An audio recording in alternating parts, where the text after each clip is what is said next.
Let's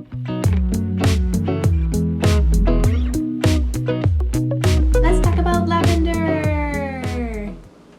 What I've got in the plant flesh here is Spanish lavender, Latin lavandula stoechas. It's also known as butterfly lavender, bract lavender, top lavender, to name a few.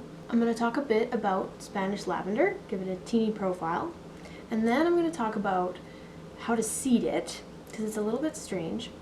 And then I'm going to talk about some other varieties of lavender. Should you be interested in planting some or growing some, then you have kind of a good idea of the varieties and which direction you want to go. All lavenders come from the Mediterranean region. They like it hot and they like it dry. Lavender is in the mint family, Lamiaceae.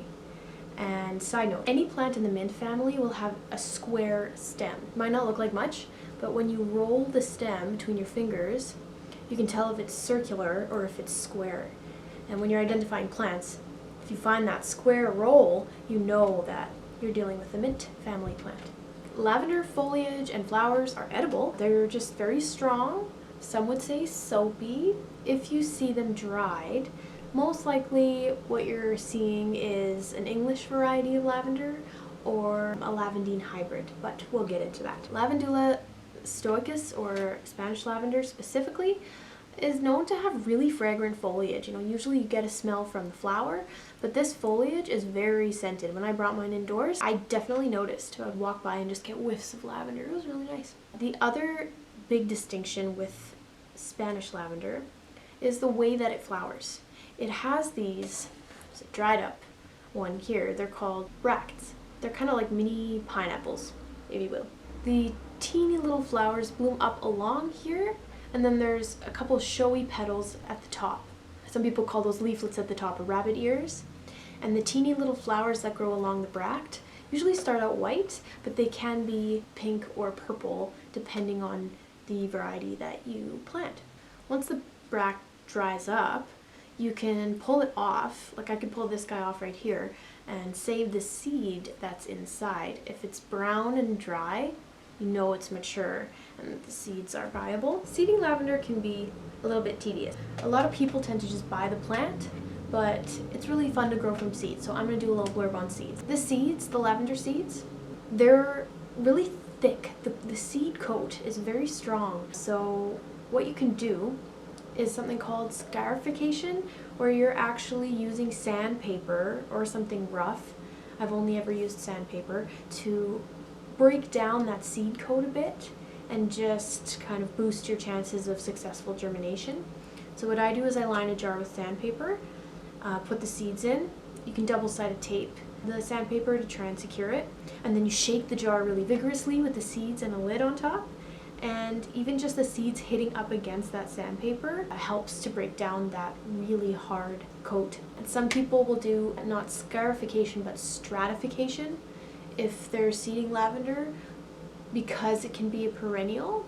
Perennials tend to really benefit off of stratification. I talk a bit more about this in my other videos, but if you don't know what it is, you're basically just soaking a seed in a moist paper towel in the fridge for a couple weeks to mimic the conditions of a dormancy period like wintertime. There are some other things you can do to make lavender seeding a bit more successful for you as well. You can use bottom heat, like if you get a heating mat. Lavender really likes to be hot and dry, so there's no risk there.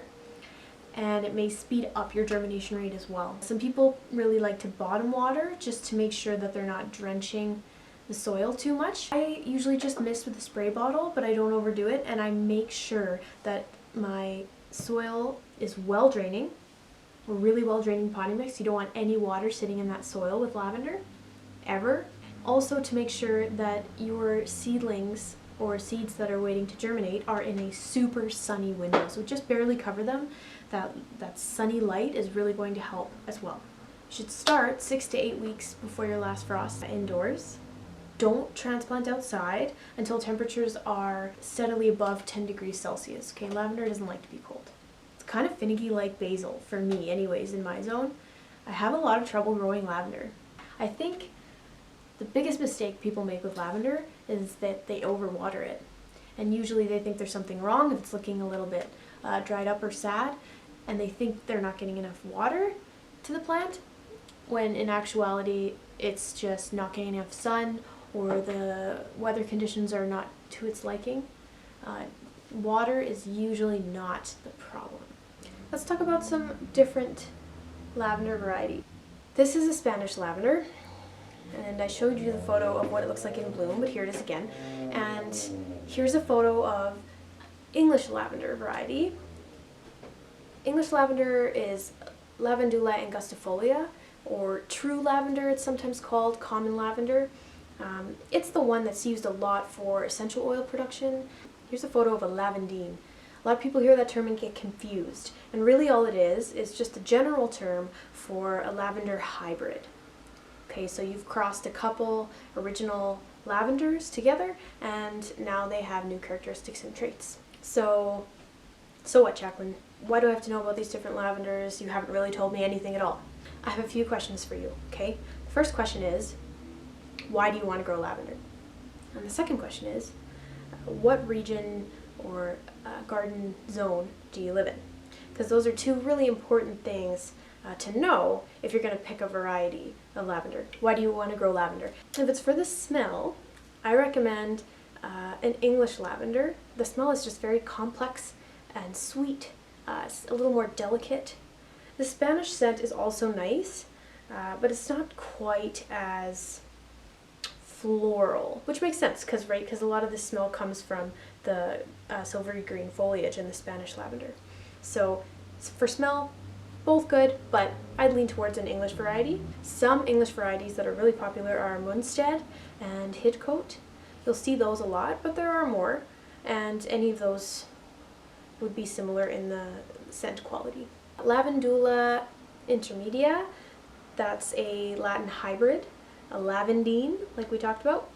Those have a very strong scent. If you like really strong kind of cosmetic scents, that one might be the one for you. I don't want to put it in a negative light, but lavandins are generally used a lot in the cosmetic and beauty industry because they have such a strong scent, and a lot of them were bred for that. That's really all I'm going to say about lavandin, other than if you want to grow a lavandin hybrid, just know you can't do it from seed, okay? You have to do it from a cutting, so you have to already have an established plant, or you have to go buy one. If you want to grow lavender for potpourri or drying the flowers, something very visual, English lavender is also a good way to go because it keeps its color really well once it's dried. Do you want to grow for just the ornamental value? Spanish lavender is your best bet because the blooms are pretty much blooming throughout the season. If the conditions are favorable for this lavender, it doesn't just have one bloom spell. It blooms again and again